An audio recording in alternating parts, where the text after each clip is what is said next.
Hi there, yeah, I'm Steve, I'm from Arrow, and I'm here today to talk to Simon Fryatt from Smallnet, and Smallnet is a company that know everything about data. So, welcome.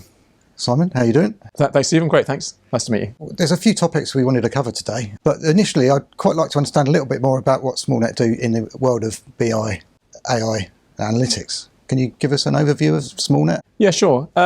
So we've been around for about 20 years now, doing all things data, as I say now these days. And what I mean by that is it's really about helping people kind of both gather their data, store it, analyze it, and get some value out of it, really. And we started doing that 20 years ago. I started doing that when data warehousing was kind of becoming a thing, and we kind of grew out with that, and we've grown with it and continued with that discipline to where we are today. And essentially, the lessons that we've learned over those years and the techniques we used over those years, although they may have developed and have changed slightly, essentially, it's still kind of the same thing, right? So people are trying to do the same thing today as they were, 15 or 20 years ago when we first started, which is getting information from around their business, getting it into a place and a state in which they can actually analyze it and derive value from it, and also trust it. Okay, so that's the other thing as well. And so those are the key things that we do. We help you get your data together. We help you ensure the quality is right and it's trusted, and we also give you the ability to kind of analyze it as well and do something with it to get some value out of it as an organization. Yeah, I mean, from an engagement point of view, where would be the sort of, from a business point of view, the first contact point with you guys? So generally we start with the business, actually. So even though we're doing quite a technical thing, if you're looking about deriving value from your data and from your information, generally there's got to be a business value behind that, because a lot of the systems that we help people build and architecture and all those kind of things require investment.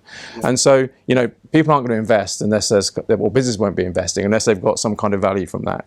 And so we generally start there. We normally start most of our engagements start, or our successful ones actually, that end up being delivered and actually used, start with the business really, and them having a pain point or an aspiration to do something, from which then we work backwards from there to say, okay, you want to do that, let's work out what information you need to do that, how best to get it together, and also what tools then are best to use to be able to kind of to make use of it and exploit it. Yeah, well, that's really interesting. I mean, one other topic that's quite interesting is data warehousing, another area of expertise for yourself. Can you tell us what's going on in the marketplace for that? Yeah, sure. So data warehousing is a phrase that's not as often used these days as it has been previously. There's a lot of other kind of phrases out there and terms and technologies that are coming out that appear to replace that as a concept. So these days people talk about having data platforms, okay, which is a combination of ability to do data warehousing, but other things around that like ETL and these other kind of things. We have what we have lake houses. Okay, so lake houses now becoming a thing. They're getting currency as an approach, and they're basically a kind of an iteration, if you like, or a natural progression from the kind of the whole data lake idea, right? So the data lake idea hasn't really taken off in the way that people had hoped. We hear about data lakes all the time, but actually deriving value out of them has been a lot harder for a lot of companies. And so the lake house is kind of an evolution of that, which basically essentially really takes the idea of a data lake and puts a data warehouse in it. Okay, so a lot of companies might kind of not want me to say that, but that's the kind of reality of that, because the data warehouse piece of it is the place where you can actually kind of get objective business value. So there's that as well. There's also there's also kind of other areas where it's changed in terms of the presentation and use of data. So we're talking about AI is obviously a big thing now. People are using need data for that, and again that's kind of a data driven thing. If your data is not collated well, not structured well, then AI is not going to do anything. It's not going to do anything for you. And in fact, what we're looking to do with AI these days, what most people are looking to do, is kind of use technology to do the analysis that someone was kind of doing before with tools, right?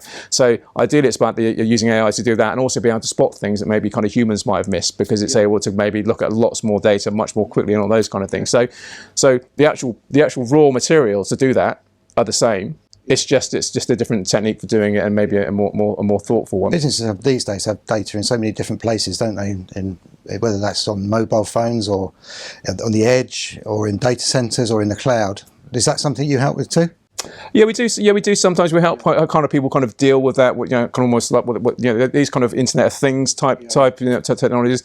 We do as well, and that's where things like kind of a lake house maybe does have a place to a certain extent, because you kind of have what we used to call the fire hose of information. Where you got all this information that you kind of have to kind of boil down. You can't really analyze that, as it comes in raw. So it's about kind of doing something with that up front, and then being able to then kind of restructure it and repurpose it to do that. But so yes, certainly we kind of we do cover those sorts of things as well. But I think going back to what we were talking about just now in terms of we have these new ideas as they are now. We also have things like the data fabric, which is again has had a lot of currency in the recent sort of 18 months or so. I mean, data fabric again is basically a framework, if you like, or a combination of tools and ideas and approaches that again have been around for some time. It's just that that vendors and people that kind of thought leaders in the industry are trying to kind of bring together to put it into a coherent kind of framework, really, so that makes it easier for people to kind of to adapt that and to kind of maybe buy it as a package, as opposed to having to kind of build something out yourself, which hopefully will be more efficient. So we've been involved. So we've been involved in data fabrics, if you like, for many years. Wasn't always called a data fabric, So take IBM, for example. One of IBM's big case studies around data fabric is with ING. Well, we worked on that ING project quite a few years ago as part of that data fabric. When we built it, it wasn't called data fabric. It was a data governance project. Leveraging the experience you have and your consultants have had over the years in terms of data makes it easier for you to sort of accommodate the buzzwords of today, if you like. That's right, because all these new things all still require the same back end. They all require trusted data. Okay, trusted, available data, right place, right time, and all those kind of things. And to do that, the tools might have changed, but the most important thing is having the skills, understanding, experience of how you bring those things together, and how you use the tools to get out of it what you need, and also do it in a reasonable time frame. This is the other thing. The temptation can be with some of these newer technologies is that you can end up spending a lot of time, months or years, actually getting these things in place before we can drive any value out of it. And one of the things we've always done, even with data warehousing, we always look to try and build these things in a way that enables you to get some value out of it very quickly. Not necessarily finished, but we look to get value out for a customer within, say, 3 to 6 months on a data warehouse. Waiting 18 months to get anything out of it, which used to be the case for a lot of businesses and for a lot of data warehouse projects, just isn't acceptable. And especially today, it's not. People want to be much more agile and much quicker at doing that. Yeah. And obviously, it's also an environmental aspect, isn't there, with sustainability being a really, really key thing. What's your take on the latest buzzword, which obviously ESG, the environmental and social and governance? Yes, so I think ESG. I think is again is an area in which we're starting to work in, actually, in supporting that. And I think that ESG has has a good place, actually, and it actually can be a good kind of starting point for businesses to actually look to actually again get value out of that. So there's a number of reasons why people kind of are getting involved in ESG. It's obviously become, again, for some people it's become a bit of a buzzword, and for a lot of companies, they may be doing it for, to be kind of to a certain extent virtue signaling, and I think it's great for reputational needs to do that, and also because now, depending on your business, and this is growing, there might actually be regulatory reasons why they now have to kind of report on their use of things like CO2 and all those kind of things. So there's a growing kind of need in out there to do that, and there are tools growing to do that as well. So for example, IBM's got a great tool in Veezy for doing that. That's been around for 15 years. That has been doing that. That enables companies to to be able to report accurately on their on their kind of carbon usage and things like that, but also be able to do their submissions and all these disclosures and all these other things that can be time consuming.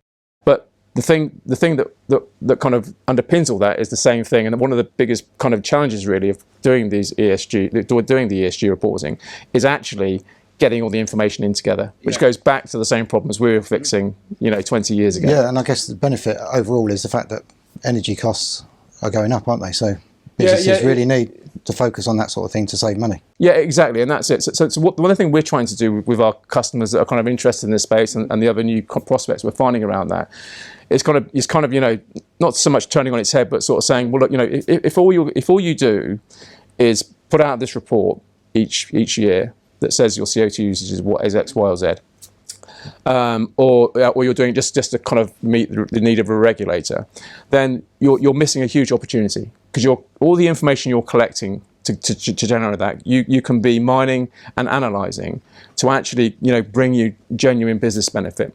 To take your point that that the best thing to do is to reduce your carbon footprint, right?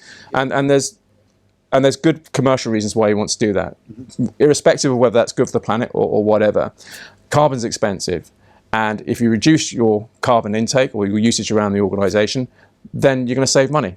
Okay, and so greenwashing, as it's called, where you kind of can offset your carbon, to me is just kind of it's just kind of compounding the issue, right? We're getting raised energy bills, etc., and things like that are coming out, and they're only, what we can see now is they're only ever going to go up, right? They're only ever going to get more expensive, and they're going to be more taxation on those sort of things. So just kind of trying to maintain that whilst then paying extra on top to offset that for some virtuous reason is crazy. The answer is really to use the information that you're using to do your returns to actually analyse, do some analytics on it and work out how you can actually reduce it. What you can do to save 20%, and then also use the information you've got to then project forwards. Say, well, if we do this, if say I'm a retailer, if I can work out a way in which I can reduce my electricity bill on a store by store basis by say 20%, what's that going to look like in terms of money over the next 5 years? And then that pays for the time and investment they've had to put into developing their ESG reports. Because if they don't do that, then it just becomes a cost, and they've just got a lost opportunity.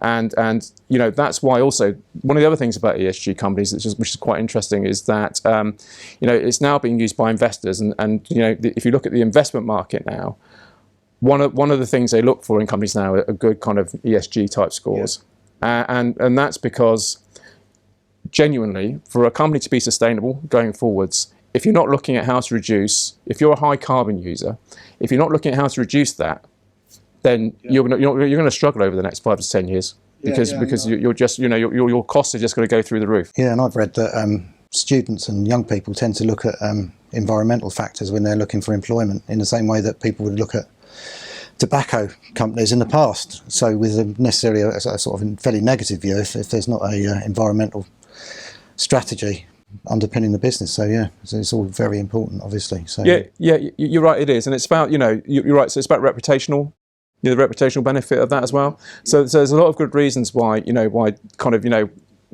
I think there are probably sections of society that are maybe a bit cynical about this sort of thing, and maybe in some ways that's right. But the thing to remember is this is here to stay, and this is something that we whether you agree with it or not, you're going to have to deal with it. It was all kicked off when the Paris 2015 agreement was signed to try and keep global warming down by to 1.5% by 2030. That was the firing pistol, if you like. Indeed, that settled this off. Because when the government signed up to that, the thing that wasn't probably people didn't realise was it wasn't the government that was really going to sort that out. It was them getting us to sort it out, and all the companies to say, right, we're going to use taxation and other levers to make people kind of reduce the carbon, and we might also invest as well to give the opportunity to provide other cleaner forms of energy, but ultimately it's going to be businesses adapting. All very interesting. What you do, obviously, you make a subject which some people would describe as fairly mundane, data. You make it sound very fascinating and interesting. So I mean, if you were to summarise in terms of how your business can help end users and businesses, what would you say? Well, I think going back to what we're saying, data underpins this all, and what we're great at doing is getting that data together, okay, and being able to store it in a way in which you can use it. We've got experience not only of getting the data, cleaning it, and bringing it together, but also in terms of structuring it so that your tools going forwards can make great use of it. So whether that's a more traditional tool like Cognos, say for example, or whether it's it's R or some other kind of sort of more modelling based technology, more modern one, or whether it's kind of to feed into AI, it's the same thing, and we have the experience to do that, and we're, you know, and we've got, you know, and we've been doing it for some time, and we've got, you know, we've got customers that are happy that we've done it for. So we've also got, you know, lots of customers that can say, yeah, look, this is what they've done for us, and this is how we've benefited from it. Great. Well, Simon, thank you very much for your time. It's been absolutely fascinating. Yeah, no problem. Thanks for your time, T.